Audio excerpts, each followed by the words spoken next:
Good morning. Thank you for having me. I'm honored to be here.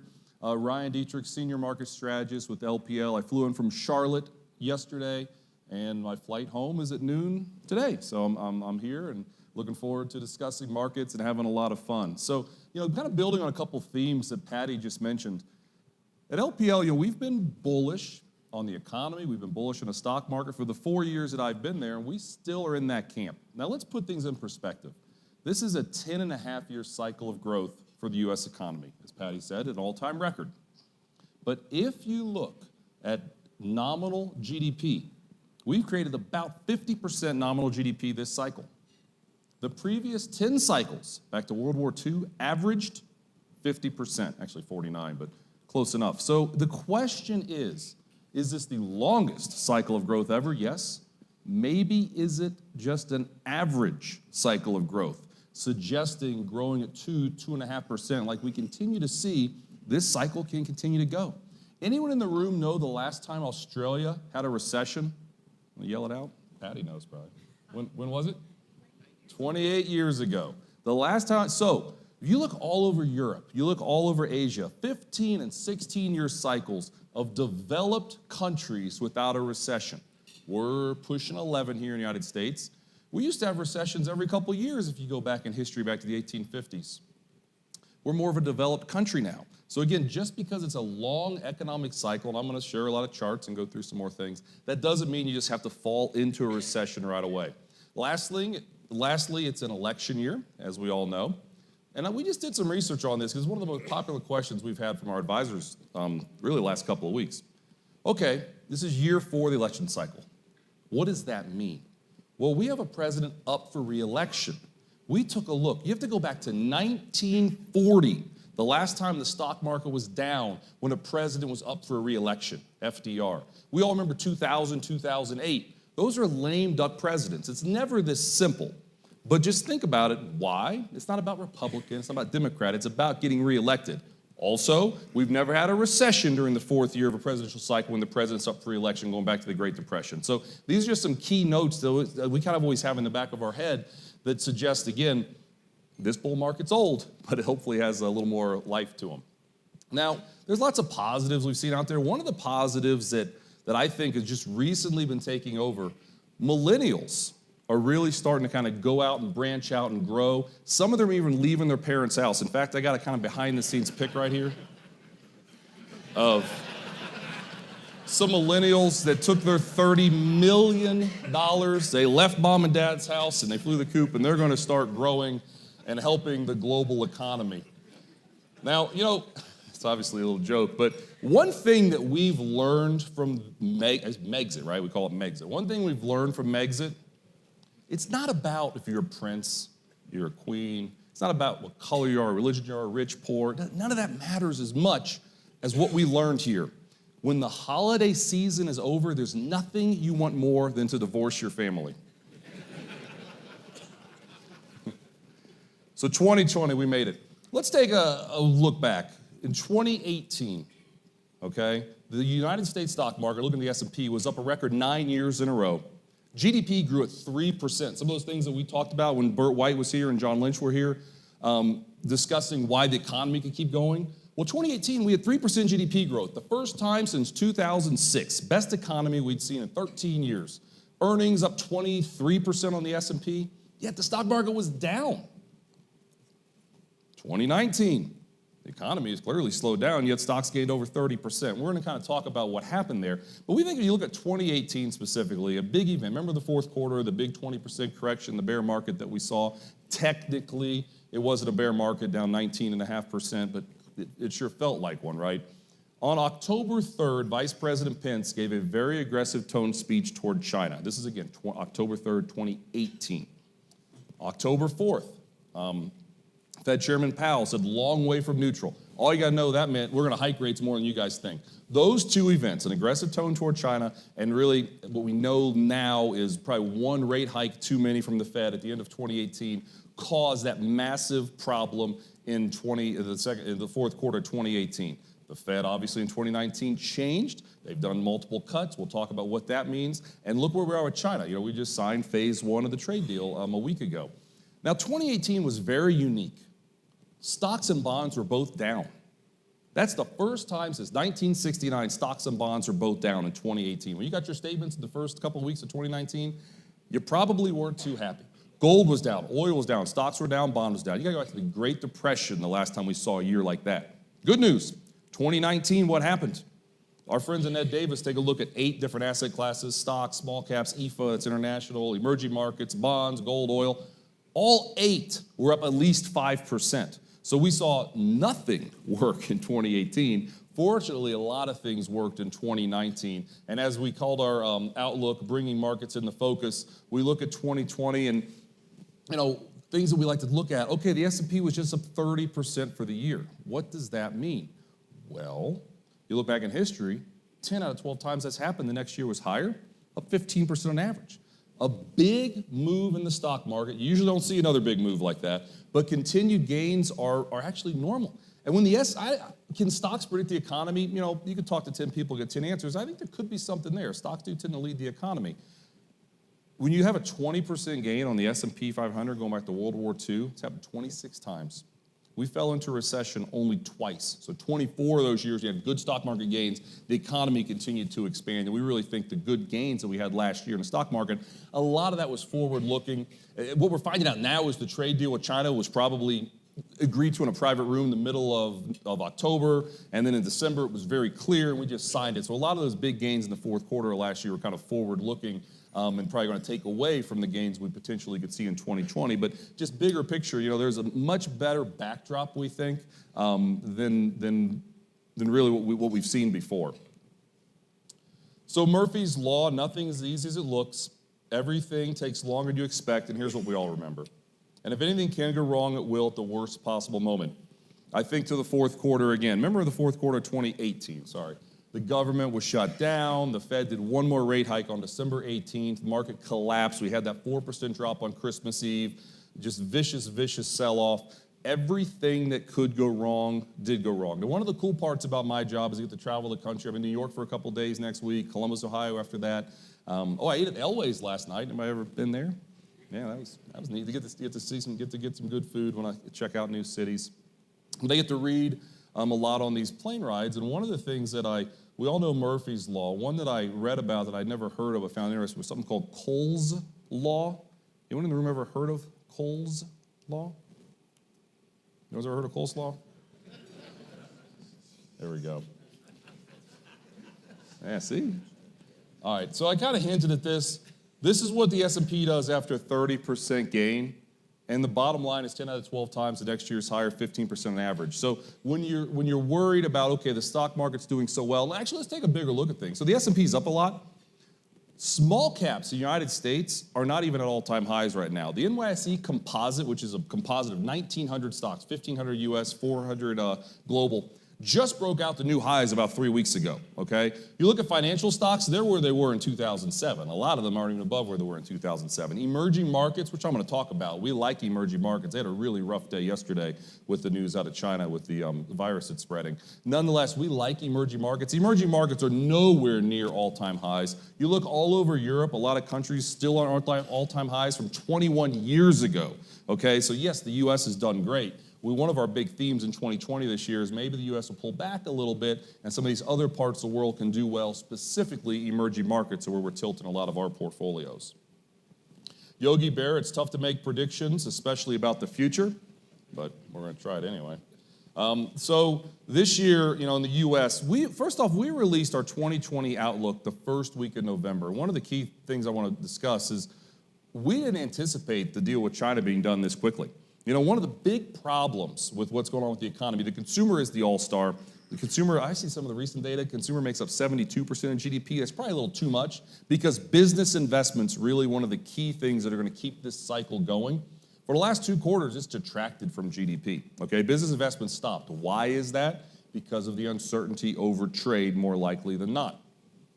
So when we released this, we said, 1.8% GDP. You can see globally, we think the U.S. or the global economy is still 3.5%, nearly, almost 5% GDP in emerging markets. And here's the one that people always get at. Yields we think will go a little higher. I'll talk about yields when we get there. But the fair value in the S&P is about 3,200. I mean, that's where we are right now. Now we're talking internally, potentially upping our forecast. This is one of the problems with forecasts. How we're managing the money that we run, the billions of dollars that we run.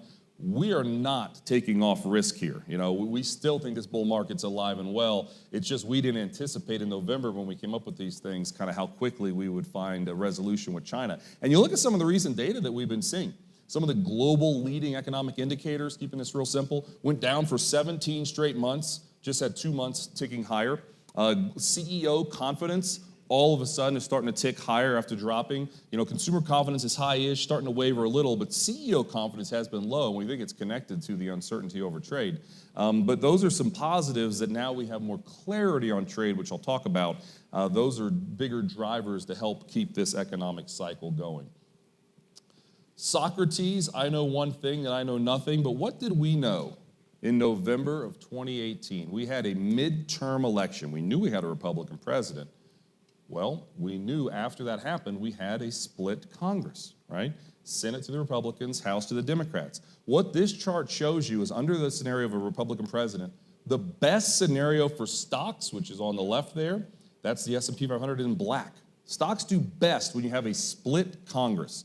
GDP is on the other side, they're on the right. The best GDP takes place when you have a split Congress. So it's almost like the four founders wanted it, not too much power for one party or the other. You could joke the best Washington's won, they can't get anything done because they can't seem to agree on anything. But the bottom line, and we noted this in late 2018, why we didn't see a recession in 2019, and this is still in play, right? I mean, the fiscal policies that we put in play, and I think that's coming up here, but economic policy, this is trade. You can see on the chart, whenever we've had, which actually the Trump aggressive speech toward China, Davos exactly 2 years ago kind of marked that major peak. And I've seen some talk about how now is like January 2018. We're not totally buying that. I mean, there are clearly differences. Believe me, the S&P's had a great run. There's no question about it. But January of 2018, the S&P was up an all-time record 15 straight months in a row. Then the United States started the trade war with China by putting tariffs on washing machines. The stock market went nowhere for 18 months in essence, and now we're kind of breaking out again. But as you can see,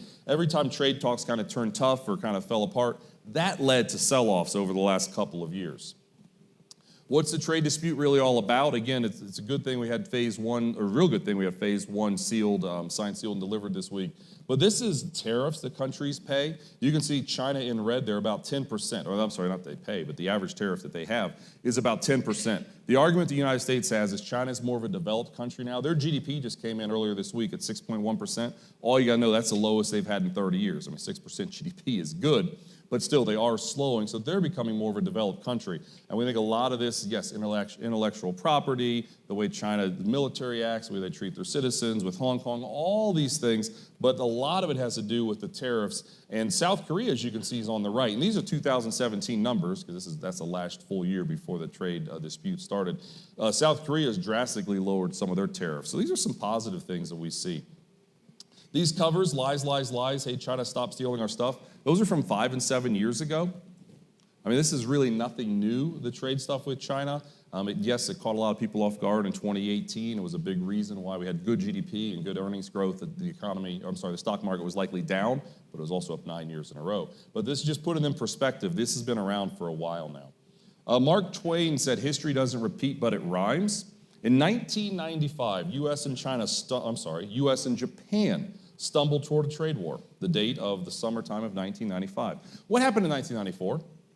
The Fed was hiking interest rates. The economy was really good. The stock market was flat. 95, the Fed did a surprise pivot. They started to cut interest rates in 95. Economy nowhere near as strong in 95 as it was in 94.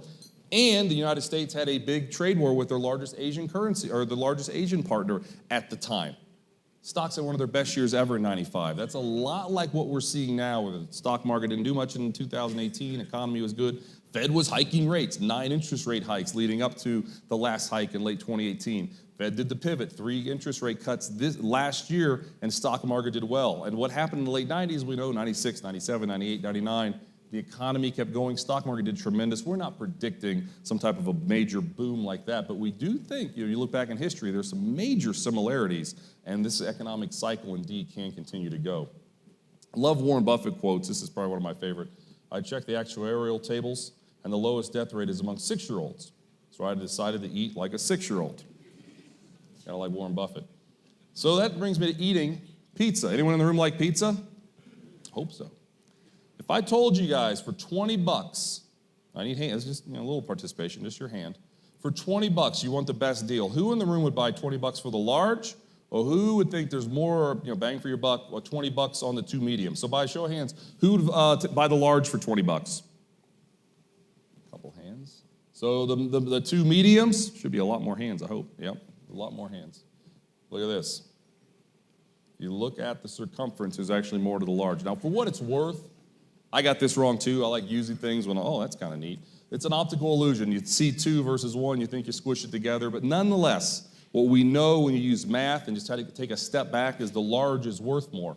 And that kind of brings us to fiscal policy. What do we know? There was a major tax reform in late 2017. Also, deregulation took place all across financial services. The infrastructure spending plan hadn't even really started yet, but that's still potentially out there. Repatriation is another big thing that took place. That's just simply bringing money from overseas, putting it to work, in theory, in the United States. One of the big things we've heard for a long time is 2018, the stock market was down because it was a sugar high. All the benefits from those reforms and tax reform and different things took place in 2018. It was a sugar high. What this shows you is actually a percent of fiscal stimulus of GDP. 2019, way more fiscal stimulus in 2019 than there was in 2018. And then look at 2020. There's still more fiscal stimulus as a percent of GDP this year than there was in the sugar high year of 2018. These, again, are potential positive tailwinds, we think, to keep this economic cycle going, are things that we would not want to ignore. And again, are things that suggest to us there's likely not a recession in 2020. The Fed. So not all rate cuts are created the same. So the Fed did 9 interest rate hikes starting, December of 15 until December of 18. Then they reversed policy and they did 3 rate cuts last year.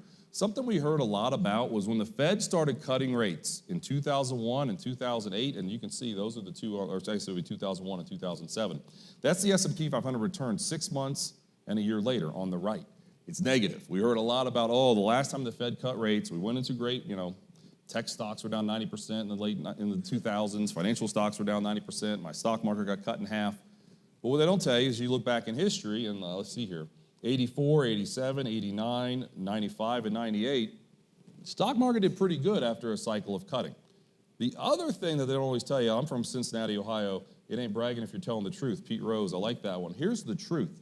The Fed cut rates 17 times since 1980 when the S&P was at an all-time high, within 2% of all-time high. This is data before the cuts they did last year. 1 year later, the S&P 500 was higher, 17 times, up about 14% on average. So if you have a strong, and believe me, there's people that argue the stock market's so strong, why in the world is the Fed cutting? I'm not going to get into that, but the bottom line is we have what looks like a strong market, an improving global economy, and now we have the 3 25 basis point cuts, and that's the key thing. What did the Fed do when they cut rates last year? They cut 25 basis points. The way they started, let's see if I can go back. The way they started in 2001 and 2007 there, those ones that are negative, they started with a 50 basis point cut. We went back and read the transcripts. The Fed's going to say the same thing. This is a slowdown. This should help. But what they did was a 50 basis point cut, saying they were much more worried. Now they did 325, 3 consecutive 25 cuts. And check out this. That happened 3 other times, in 75, 96, and 98. A year later, after the third cut, the S&P was higher every time, up 20% on average. Now, that doesn't mean you're going to be up 20% on average, but again, these are just tailwinds, little clues to us that say, hey, the Fed is there. And what's the Fed up to this year? We think they're on pause. I mean, we think there's likely not going to, it is an election year. Could they hike rates in an election year? Maybe. But the Fed's on record as saying we're not going to do anything until there's more inflation. Now, we're starting to see little trickets of inflation coming in, but overall, we're not as worried about inflation yet, and the Fed doesn't appear to be either, so we don't think there's going to be any, the Fed will do anything this year. They're likely just on hold, especially given it's an election year. But the truth, as Pete Rose would say, is 3 cuts of 25 basis points, normally a bullish thing, and normally it's what they call mid-cycle, and you can have time. Shameless plug here. Am I listening to podcasts? I always joke about, like, if there's bubbles, the fact I have a podcast now, podcast might be in a bubble. But nonetheless, LPL Research was the first broker-dealer to release a podcast. For those who don't know, a podcast is simply on your phone. You can download Google Play or iTunes. You can listen to people talking about anything. And John Lynch, that's my boss. He was here 2 years ago. John and I do a podcast. It comes out every Monday. If you like some of the things, general themes and ideas we're talking about, we're really proud of that. Actually, we are at 149,000 downloads. So that's people that have listened to it. So hopefully in the next week or so, we'll hit 150,000 downloads. But we were the first broker-dealer to have a podcast, LPL was. Now others do it now, but again, I hope it just kind of shows the way LPL looks at the world. It's the Wayne Gretzky quote, right? Skate to where the puck's going to be, not to where the puck is. I don't care what industry you're in. If you can't communicate and you can't connect to people, it doesn't matter. And doing things like podcasts and social media and video versus 2,000-page white papers like we used to write in the research department, that's not what people want to see anymore. So this is a neat example of it, and our podcast, we're proud of it. If you listen to it, let me know what you think. I'd be honored. So let's talk about the economy now. The consumer is a shining star, kind of like Patty just discussed. And what this shows you here, this is quarterly GDP. It might be kind of hard to see, but the yellow on the two on the right, that's business spending.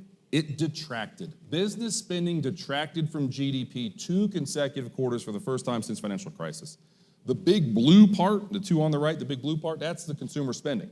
I mean, the consumer is incredibly healthy. And one of the questions I get is, look at all the debt. We have a record number of debt in our country, and I totally agree. If you just blindly look at the number of debt, it's called denominator blindness.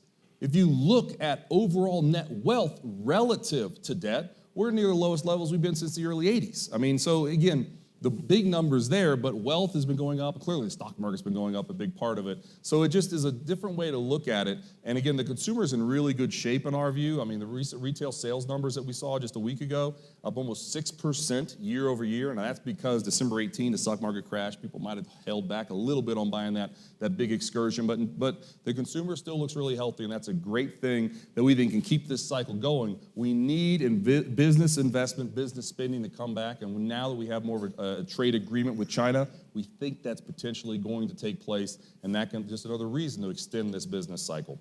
You hear all the time manufacturing's weak, and it absolutely is. I mean, we're seeing some of the lowest numbers in 10, 12 years in the United States when you look at manufacturing. What this is the last 5 cycles after manufacturing peaked in the United States, a recession started 48 months later. Manufacturing peaked in the United States August of last year, August of 2018, August of 2019, okay? So, we're not even at a year, okay? So it's this big question of there still can be time. What's the stock market do? After manufacturing peaks, goes up for another 50%, well, actually 56% on average. So manufacturing makes up about 12% of GDP right now. It was 45% back in World War II. We are definitely more of a services-based economy, a consumer-based economy. We're not minimizing manufacturing. When you look at a lot of the manufacturing data in the United States, all of a sudden the last 2 months and globally, went down for about a year and a half, starting to bottom, stopped going down. So those are positive things. And again, just because manufacturing's been weak, you can go years without a recession and the stock market can do well. Not everything is what it seems. Here's someone on an island screaming boat, boat, boat, but look at this. The guy on the boat. Land, land, land. It's all about your perspective. It's all about where we're sitting and how we see things. And how we see things at LPL Research, we don't see a recession. I've already laid that out there. But look at this. Emerging markets is the thing I want you to focus on, and GDP. There's expected to be more GDP in emerging markets this year, 2020, than there was in 2019. The rest of the globe is going to slow a little bit. And this is one reason we like emerging markets. You look at India, 1.2 billion people, only 1 out of every 4 have a smartphone. Like 4 out of every 5 Americans have a smartphone. You talk about potential. Emerging markets are always about potential. You look at everyone under the age of 30 in the world, 90% of them live in an emerging market. I mean, it is what it is. There's a lot of potential there. And when we look at earnings, I think I've got a chart come up with earnings growth, but nonetheless, I'll say it now. Earnings growth in emerging markets are expected to be about 14%, double what we're seeing in the United States. Valuations are very cheap in emerging markets. It all comes down to if you see a global recession or you don't. If you don't see a global recession, emerging markets very well could do well. And the U.S. dollar, haven't talked too much about that. U.S. dollar, our overall base play, the dollar goes gently lower. Fed's on pause. A lot of people are bullish the dollar. There can be a contrarian play there. So dollar goes lower, that's a tailwind for emerging market economies and emerging market stock markets. And again, the money that we run, we are tilting a little bit towards emerging markets. The big question I get for 4 years at LPL, when are you going to go into developed international, specifically Europe? One of the reasons we've been as a strategist on our platform, we've got 8 other strategists, JP Morgan, BlackRock, companies you've heard of. We're the top performing strategists because we haven't been overweight developed international. We are actively talking about maybe finally dipping our toe in. As of now, we're not, and we like emerging markets the most, we like the US second, and then developed international down there. But still, it's all about relative to the size, right? Our average portfolio has about 6% emerging markets versus 40% US. But in terms of who we think could be up the most by end of this year, we really do think emerging markets are a nice place to find some alpha, some outperformance. Good. We're going to talk about bonds, fixed income for a little bit now. It's not me that can't keep a secret. It's the people who I tell who can't. Abraham Lincoln. I assume Abraham Lincoln said that. It's like Abraham Lincoln, Mark Twain. Those guys get all the quotes. I'm assuming they're theirs. But here's the secret, the yield curve. And I don't want to get too detailed here, but you probably heard last year about the yield curve, which simply looks at different yields across the curve, short end versus long end. Normally, a longer-term yield is going to yield a little bit more than a shorter-term yield. You're going to hold something longer, you should get more for it. That's the best way to put it. When the yield curve flips or inverts, that's led to 9 of the last 9 recessions. It's telling us something is wrong. The bond market is saying we are worried about something.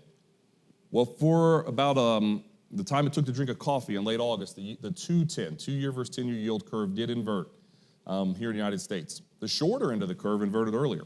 Well, this is something John and I have talked a lot about on the podcast. And John has said, you look globally, our 10-year yield about a year ago was up, 2.5, 275, and had a massive drop lower. But the rest of the globe yields are so low. So is it a function of just massive, massive demand? And when we see record earnings in the U.S., a consumer that's still strong, we're not seeing the hallmark signs of a recession. But the yield curve is definitely flashing some warning signs. But here, let's say when the 2-10 inverted, and by the way, I didn't mention this, we're talking about interest rates or the fixed income. I've said this, I think one of the biggest surprises about last year was not the fact the S&P gained 31%, it was the massive move lower in yields globally. A year ago, Bloomberg had a survey, 61 out of 62 economists said one thing, the 10-year yield would be higher by the end of June, the first half of the year. LPL Research was in that camp too. When everyone's on one side of the boat, that's when you get opportunity to everyone to be wrong and the masses to be wrong and have opportunity. And that's what happened last year when yields went lower. The good news, though, with the move lower in yields, that did help fixed income. Fixed income, if you look at the Barclays Ag, which simply is kind of your average bond fund, 6-year duration, it was the best year for bonds since 2002 because we had those yields move lower. Best year for the stock market since 2013, one of the best years ever. If you had a 60-40 portfolio, 60% of the S&P 500, 40% in treasuries, 60-40, mix it up. You had the best year for your portfolio since 1997, okay? Now, remember, I talked about how 2018 was a really rough year, so we're kind of evening things up. But those are just things to be aware of. But back to the yield curve. The yield curve did invert. I deal with media all the time. I go on TV, I talk to media, and I can tell you the yield curve is something they love to talk about. But here's the truth, and here's, like Abraham Lincoln would say, this is what you need to know. Here's the last, let's see here, 1, 2, 3, 4, 5 times the 2-10 inverted, and you just keep it real simple. After the 2-10 inverted, remember, it inverted this August. Let's say that started the clock. You had a median of 19 months of higher S&P 500 returns before the ultimate peak, a gain of 22% on average. In the late 90s, the S&P gained 40% after the yield curve inverted. So these are things that we're watching, but it's the narrative that is out there, and we want to point out the fact that, yes, we're watching it. We're concerned by what the yield curve is telling us, what the bond market's saying. The other parts of the bond market I'll talk about later that aren't worried about a recession at all, which makes us think this is a function of a balance sheet that went from $1 trillion to $4.5 trillion, started to lower it a little bit. ZIRP, there's zero interest rate policy in different parts, Austria, different parts of Germany, Japan. Some of those countries are realizing I think that's not really working and they're moving away from it. Nonetheless, the bottom line is an inverted yield curve could suggest we're late in the cycle, but that doesn't mean you have to go into a recession and sell all your equities. In fact, that's absolutely what we don't think. This is the negative debt globally. It hit 17 trillion back in the summer. I remember I mentioned everyone expected higher yields at the start of the year last year. I think August was the exact opposite. Everyone was expecting lower yields. We do something called LPL Focus. It's our big event once a year. It was in San Diego this past summer. And I've never seen so many people so confident that our 10-year yield had only one way to go, and that was lower. The questions we would get was, when is the U.S. 10-year yield going to go lower? We wrote about it in one of our weekly market commentaries, which come out every Monday. You can all Google that and find it pretty quickly, LPL Weekly Market Commentaries. But we wrote about it. We said we don't anticipate a negative yield in the United States. We think yields are going to bottom, the global economy is going to do a little better, and yields can go higher. That's exactly what happened. So everyone was on one side of the boat last August. I think last August was a major, major low. Everyone knew 17 trillion in 17 trillion globally debt was negative. Now it's about 11 trillion, recent numbers. So again, it's all about the masses, what the masses are thinking. And still, I think this is why the upside, to me, is yields going a little bit higher than most people anticipate. We said 2.25. Where could LPL be wrong? I think maybe yields can go even a little bit higher than that. You look at what's happening with copper. Copper's been doing really well globally. Emerging markets doing well. Those are things you tend to see when yields start to go higher. So those are just things to be aware of. This is just a chart of the 10-year yield. The 10-year yield bottomed around 150 in the summertime. It bottomed right at that same area in 2012, and then it bottomed right at that same area in Brexit in 2016. So right up from just purely looking at a chart, the 10-year bottomed right about where you'd expect, with everyone saying it had only one way to go, which is lower. Now it's started to go higher, and we think that can continue. Still want to diversify. Peter Bernstein, diversification is the only rational deployment of our ignorance. I mentioned how bonds, we didn't really like bonds all that much this time a year ago, yet yields went lower, and a lot of bonds had some really, really good years, and we still think you should be diversified. The area we did like, investment-grade corporate bonds, we still like that area. Mortgage-backed securities is probably one of our favorite groups when you're looking for a little bit more yield. And let's be honest, if yields go higher, things like mortgage backs, things like bank loans, high yield bonds, those will do a little bit better. What we're doing in the models that we run for our LPL advisors and their clients, we're shortening up duration, meaning buying a little shorter time bonds, buying a little higher quality later in the cycle is kind of how we're shifting our fixed income models. But if yields go higher, mortgage backs are that one group that we think can really probably benefit the most. And high yield's kind of like stocks, really. So if stocks keep doing well, that's a group we like as well. Stay connected. We're on LinkedIn. We're on Twitter. LPLresearch.com is our blog. Lots of really, I think, kind of cool things that we write about and talk about on there. So let's talk about stocks. I've got about 13 minutes, so we should be just good. Planning is everything. Just the fact that you're here means you're planning. The fact you're at Vectra Bank means you're planning. You're in very, very good hands. If you don't plan, this happens. That's why we all need to plan. Earnings still matter. We're in the heart of earnings season. I didn't have a chance. I saw futures bounce today. So we had that, let's talk about yesterday for a second. Had a pretty decent sized drop. Guys, the S&P hasn't been down 1% or more for 3 months, okay? The S&P's been up 4 months in a row. It's up, 2.5% in January, I think. So we might be up 5 months in a row. It's going to sell off. There's going to be a pullback. You look at markets, trees don't grow forever, bull markets don't grow forever. We think there's going to be a pullback. And yesterday, could it be the start of the concerns over the virus in China? What's it called? What's the beer? Corona, yeah, the beer coronavirus. I think it's too bad I like Corona. That's terrible they name it Corona.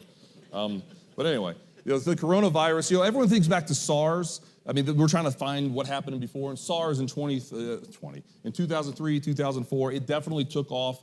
Emerging markets didn't do as well. Chinese markets didn't do as well. The Chinese economies didn't do as well when SARS hit. So could this go there? No one knows. But we did see a big sell-off in emerging markets yesterday. But a pretty decent-sized bounce back last night, I guess. But we're monitoring that. But what's the news talking about right now besides that? And actually impeachment. I'm not really going to talk too much about the impeachment stuff. I will say this. We look back in history. When President Clinton was impeached in 1998, the S&P went up 40% those next 6 months, okay?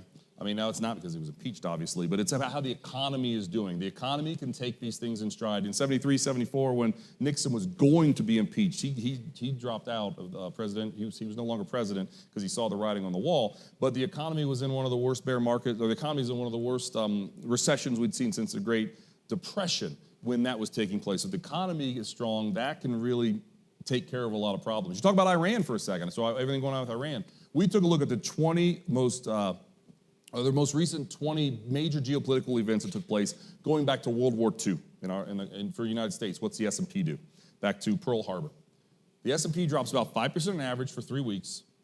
Within 2.5 months later, you're back at new highs. The times that had really big sell-offs, those, 9/11, for instance, well, that was also we were going into a recession. After Pearl Harbor, we were going into a recession. So there's different things about it, but if the economy is holding up, these Middle Eastern skirmishes, we're not ignoring them, they're very significant, but a stock market has a funny way of ignoring them. 2013 was one of the best years we've ever seen in most of our lifetime for stocks. In early June, we were going to our war with Iran. You can go back and look at it. there was major concern about that. And then that shook off, and then the market obviously did well the second half of 2013. But right now, let's talk about earnings. I get on tangents, but let's talk about earnings. So this year, last year, 2020, we're looking at zero earnings, flat earnings, okay? We did gain 23% the year before, so you average those two out, it's okay. This year, what we see, though, we had a global slowdown last year. There's no question. And it's probably because of, as I talked about, business investment. Companies were scared. CEOs were scared, all about China. Now that's obviously kind of not more of a tailwind with the trade deal being signed. So we think earnings could grow about 6 to 7% in the U.S. We think in the emerging markets can double that, though. So that's good. And this is, again, earnings are expected to pick up. You could say, well, don't you guys always say earnings are going to pick up? And there's some truth to that. But again, it's very, very rare to have zero earnings growth 2 years in a row without a recession. I've already laid out why we don't see a recession. So that's anything's possible, right? But that's why we think earnings can start to pick up a little bit. And honestly, if the U.S. dollar falls a little bit, that can be more of a tailwind for those multinationals, and that can be a little bit of a juice for earnings. This is globally. Emerging, what you got to know is on the right where it says 2020, that the biggest one, I guess that's a dark blue, we'll call it, that's emerging markets. The biggest earnings we're going to see this year, a lot of likelihood are going to see this year, will come from emerging markets. But also, it wasn't that long ago, 2014, 2015, we had a global earnings recession. U.S. earnings were down either 5 or 6 quarters in a row, depending on your source, all over Europe, all over Asia, negative earnings for over a year. And the stock markets kind of went Asian markets pulled back more. U.S. stock markets went sideways for about a year and a half. But now we're seeing expanding earnings globally. You talk about, participation. Last year, we followed 93 stock markets. Last year, 92 of them were higher. Only Malaysia was lower last year. And it's because we think the stock markets are more forward-looking. They're aware the global economy, in all likelihood, is going to continue to improve in 2020. And earnings are clearly going to be a big part of that. Don't fight the calendar, and I talked about this. There's, on the blue, your 4-year presidential cycle. Year 3 of the presidential cycle, pre-election year, historically is the best for stocks. Exactly what played out last year with 30% gain. But what I broke it down on the right is in the green. That's if the president's a lame duck president or if the president is actually running for re-election during year 4 of the presidential cycle. And the numbers are the numbers. The stock market and the economy tend to do extremely well when a president's up for re-election. It's not about Republican, not about Democrat. It's about getting re-elected, and those are just things to be aware of in 2020. It's the lame duck president years that you need to be more worried during year 4 of the presidential cycle. People ask me all the time, what's your favorite chart? It's kind of like picking a favorite kid. Like, I don't know. I'm not sure. It depends on which day it is, right? I've got 3 kids, so some days I do have a favorite. But nonetheless, I thought about it real hard, and I said, this is probably my favorite chart. Pie I've eaten, pie I have not yet eaten. There you go. Another favorite chart. Everyone knows how great last decade was. This might be kind of hard to see, but I'll just talk you through it. It was a great decade for stocks, okay? On an annualized basis, the S&P gained in the 2010s 13.5%. Did you know going back 7 decades, that actually ranks 4th? 50s, 80s, and 90s all had better decades than last decade in terms of what the stock market did. I think a big part of why we had such a good decade last year was how bad the 2000s were. Stocks were negative for an entire decade. 2 50% haircuts, 2 major recessions took place. You gotta go back to the Great Depression again, the 30s, last time we saw something like that. You wanna say why can we have a roaring 2020s? This chart might be the answer. How bad things were in the 2000s. I already said it. Europe is still not even at 21-year highs, or they're just barely breaking out to 21-year highs. It's gone nowhere for 20 years. U.S., yes, we've obviously led, but globally there's a lot of participation, and how bad the 2000s were maybe could suggest why this rally can really continue maybe much longer than a lot of people think. Investing isn't always easy. Don't take the easy way out like these guys. So these guys said that they wanted to get a 6-pack, and they cheated. They did that. You got to earn that 6-pack, I threw that one in. That's a new one. I thought it was kind of, if you guys like it, I'll keep using it. I thought it was funny. Anyway. You got to earn it. Investing is a roller coaster. You have 3 separate 5% corrections a year on average, okay? Most years see a 10% correction. Eventually, you're going to see a 20% correction again. We came so close in 2011 and then in 2018 again. We call those bear markets because they sure felt like it if you guys were around during those times or investing, paying attention. But we've had a great, great run, obviously, for 10 years. But it's a roller coaster. There are going to be pullbacks. You can't take the easy way out and just kind of panic on the way down and buy when things are high. These cycles go for a long time. And, speaking of averages, I like to use this one. There is really no such thing as average. There's a statistician, and he put his head in the oven and his feet in a bucket of ice. They said, "How do you feel?" He said, "Well, on average, I feel pretty good."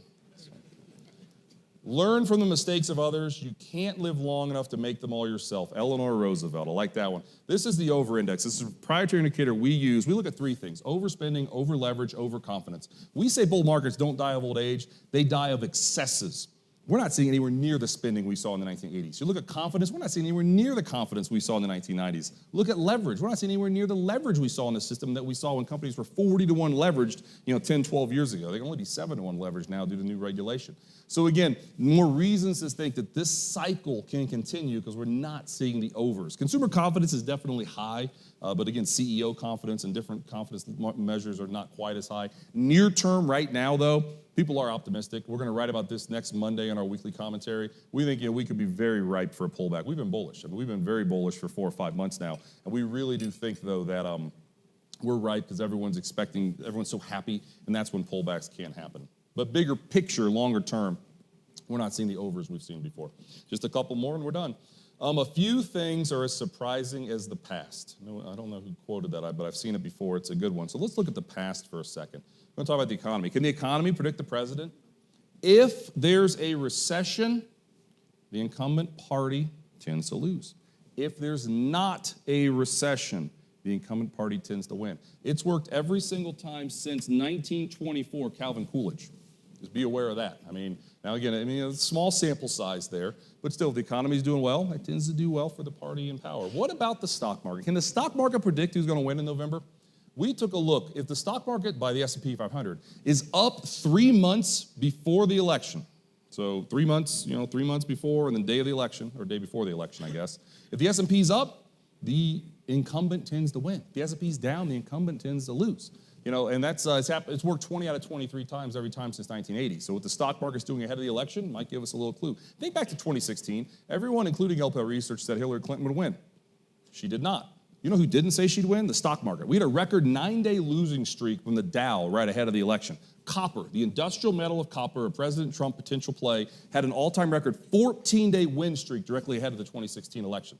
Markets were saying this isn't as obvious as everybody else thought. So we'll pay more attention to that as we get closer. Just some pretty cool talking points.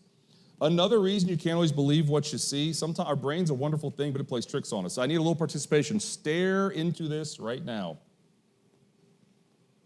This was a wonderful presentation. Keep staring, keep staring. I got about 90 seconds. We're gonna wrap it up here. Keep staring. Here you go. Boom. Is it moving?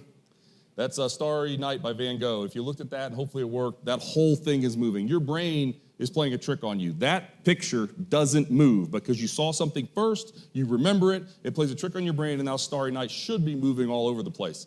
Here, I'm going to end it with 2 things. People always say, what really matters? You just talk for 45 minutes. What really matters? These next 2 things are what I've used in every presentation, literally for 10 years. I've been saying, I'm not seeing warning signs that suggest the economy or the stock market are slowing down. We're going to talk about them right now. Breadth leads price. What is breadth? How many stocks are going up versus down? The NYSE Advanced Decline Line is a cumulative number that takes a look at how many stocks go up versus down every single day.